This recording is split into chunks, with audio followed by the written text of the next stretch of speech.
سورہ مریم مکی صورت ہے، ہجرت سے پہلے اس کا نزول ہوا۔ قرآن پاک کی ترتیب کے اعتبار سے اس کا نمبر 19 ہے، نزول کے اعتبار سے اس کا نمبر 44 ہے۔ اس میں 98 آیات ہیں اور 6 رکوع ہیں۔ بسم اللہ الرحمن الرحیم، اللہ کے نام سے شروع جو بہت ہی زیادہ مہربان نہایت رحم کرنے والا۔ کاف ہا یا عین صاد، حروف مقطعات۔ اللہ تبارک و تعالی اس کے معنی جانتا ہے اور اللہ کی عطا سے محبوب کریم صلی اللہ علیہ وآلہ وسلم جانتے ہیں۔ ذکر رحمت ربک عبدہ زکریا، تمہارے رب کی رحمت کا یہ ذکر ہے جو رحمت اس نے اپنے بندے زکریا پر نازل فرمائی۔ حضرت زکریا علیہ الصلوۃ والسلام کے یہاں اولاد نہیں تھی۔ آپ یہ سوچا کرتے کہ میرے بعد بنی اسرائیل فتنہ کریں گے تو میرا جانشین ہو کہ جسے اللہ نبوت عطا فرمائے اور وہ میرے بعد دین کی خدمت کرے اور لوگوں کو فتنہ پیدا نہ کرنے دیں۔ لیکن عمر جو ہے وہ آپ کی 90 سال سے اوپر ہو گئی تھی، آپ کی زوجہ بھی بانجھ تھیں۔ لیکن واقعہ یہ ہوا کہ حضرت مریم کے پاس حضرت زکریا نے بے موسم کے پھل دیکھے۔ آپ نے کہا، اے مریم، دروازے بند ہیں، کھڑکیاں بند ہیں، یہ پھل کون دے جاتا ہے؟ اور پھر موسم بھی نہیں ان پھلوں کا، تو یہ بے موسم کے پھل کہاں سے آتے ہیں؟ تو حضرت مریم نے عرض کی کہ یہ میرے رب کے پاس سے آتے ہیں۔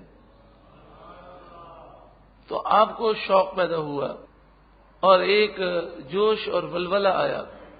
اب نے خیال کیا کہ بے موسم کے پھل جب رب دیتا ہے حضرت مریم کو تو موسم تو نہیں اولاد کا، لیکن رب مجھے بھی اولاد عطا فرمائے گا۔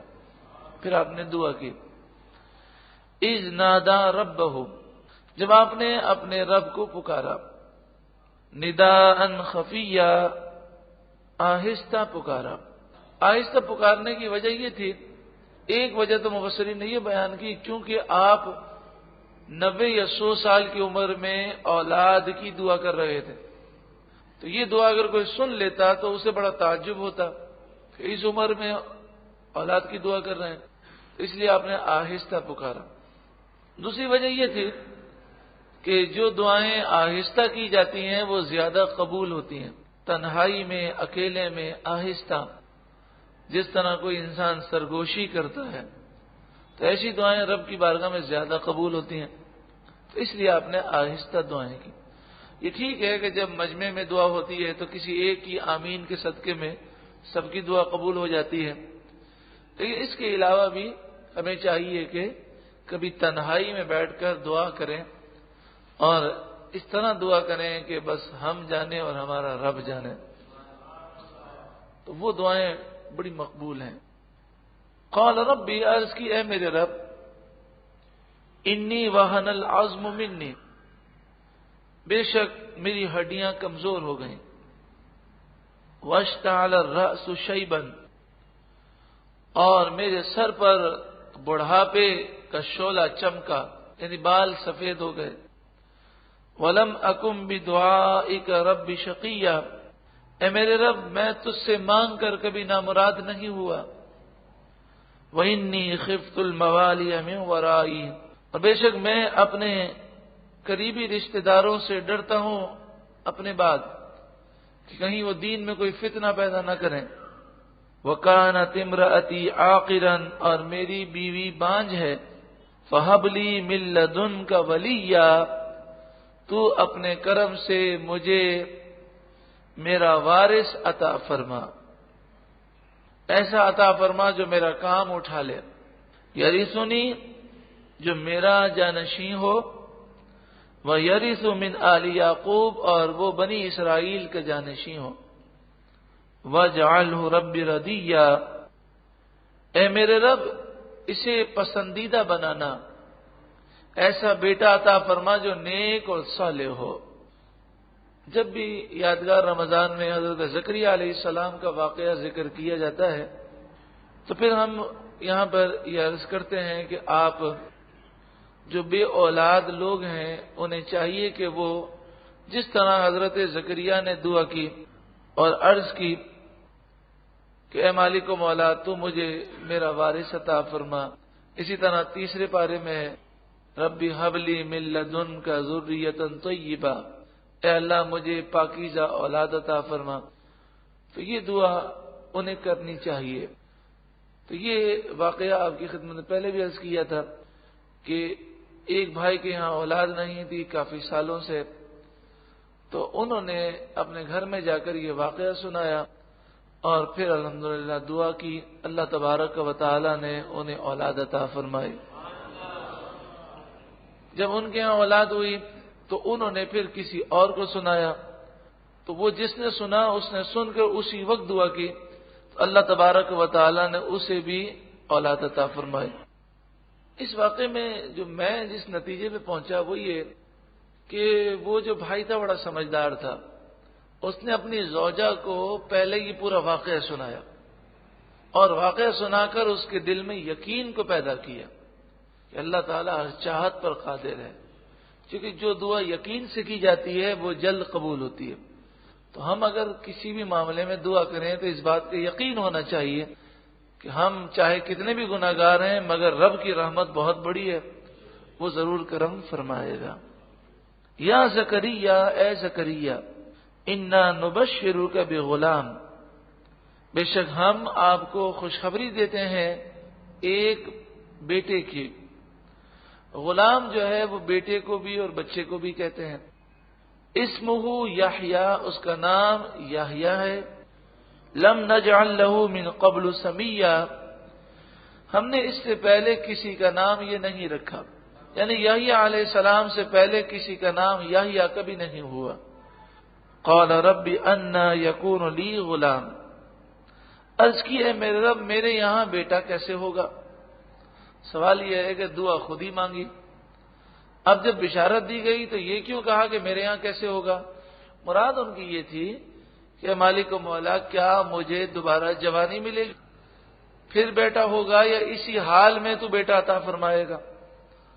وَكَانَتِ امْرَأَتِي عَاقِرًا، اور میری زوجہ تو بانجھ ہے۔ وَقَدْ بَلَغْتُ مِنَ الْكِبَرِ عِتِيًّا، اور میں بڑھاپے سے سوکھ جانے کی حالت کو پہنچ گیا۔ قَالَ كَذَلِكَ، فرمایا اللہ تعالیٰ اسی حالت میں بیٹا عطا فرمائے گا۔ قَالَ رَبُّكَ هُوَ عَلَيَّ هَيِّنٌ، تمہارے رب نے فرمایا کہ مجھ پر یہ آسان ہے، میرے لیے کچھ مشکل نہیں ہے۔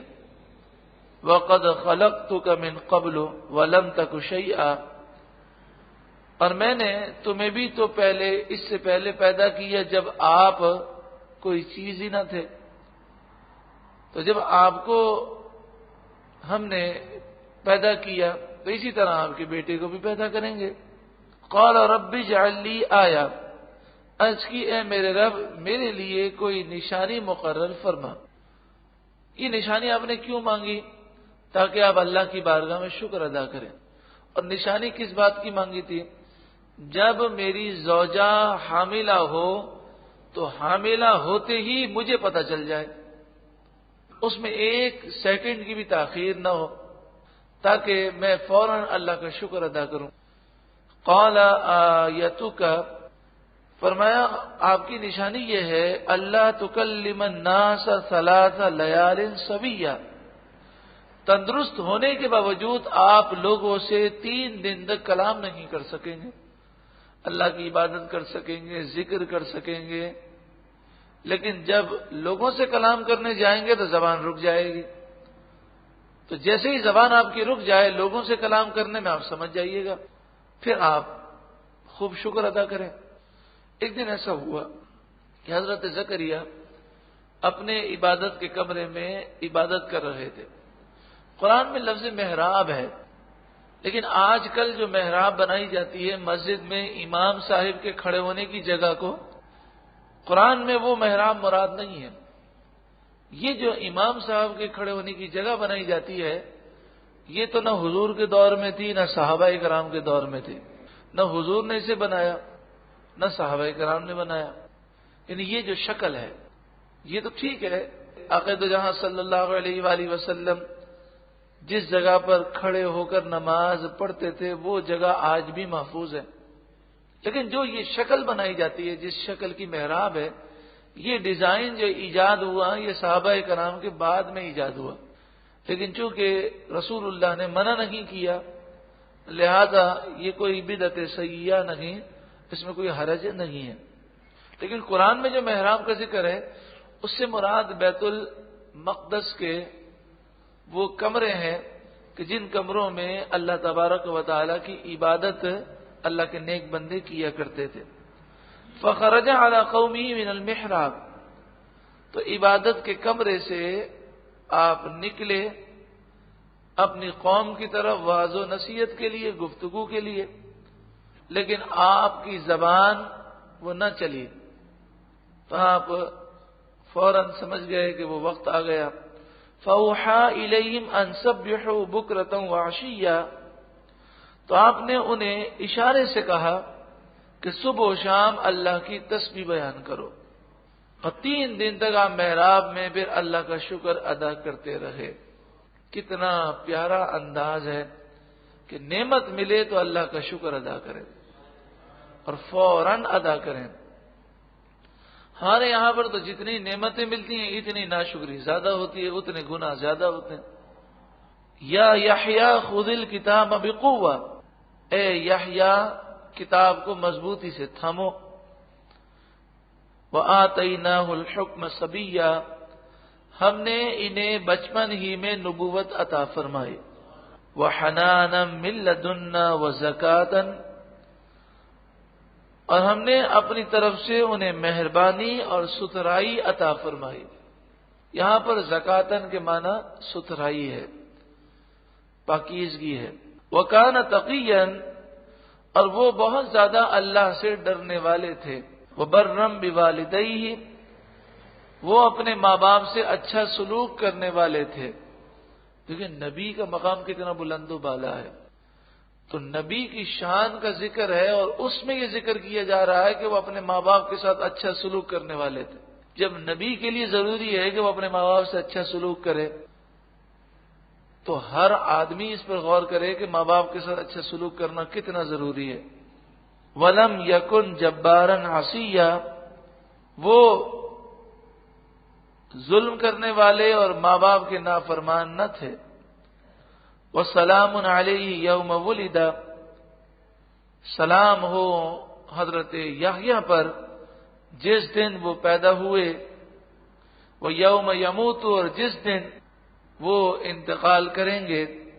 وَيَوْمَ يُبْعَثُ حَيًّا، اور جس دن کل بروز قیامت اٹھائے جائیں گے.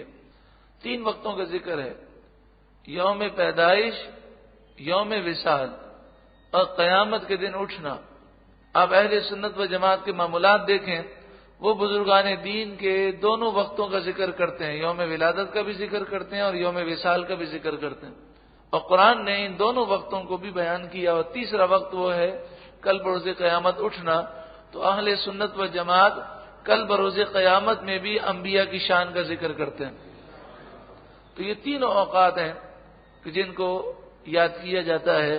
الحمدللہ اہل سنت و جماعت کے جو بھی عقائد ہیں وہ عقائد قرآن و حدیث سے ماخوذ ہیں. اور یہ معمولات جو ہیں وہ ہمارے بنائے ہوئے نہیں بلکہ بزرگان دین کے معمولات ہیں. اور وہ چونکہ قرآن و حدیث کو جاننے والے تھے تو انہوں نے اپنا ہر عمل ایسا رکھا جو قرآن و حدیث کے عین مطابق ہے. رب العالمین ہمیں اسی عقیدے پر ثابت قدمی نصیب فرمائے. جب حضرت یحییٰ علیہ السلام کی یوم ولادت کا ذکر ہے تو حضور صلی اللہ علیہ وآلہ وسلم کی یوم ولادت کی کیا شان ہے. جب حضرت یحییٰ علیہ السلام کی ولادت کا ذکر کیا گیا کہ کس طرح آپ کی پیدائش ہوئی اور اسے قرآن نے بیان کیا، تو اگر اہل سنت و جماعت کے عشاق جو عاشقان رسول ہیں، جو مسلمان عاشق ہیں، وہ اگر حضور صلی اللہ علیہ وآلہ وسلم کی ولادت کے واقعات کا ذکر کریں تو یقیناً وہ سعادت کی بات ہے، اور یہ ذکر ہونا چاہیے کہ حضور صلی اللہ علیہ وآلہ وسلم کی ولادت کے وقت کیا کیا معجزات ظاہر ہوئے۔ اللہ رب العالمین عشق رسول عطا فرمائے اور اسی پر ثابت قدمی نصیب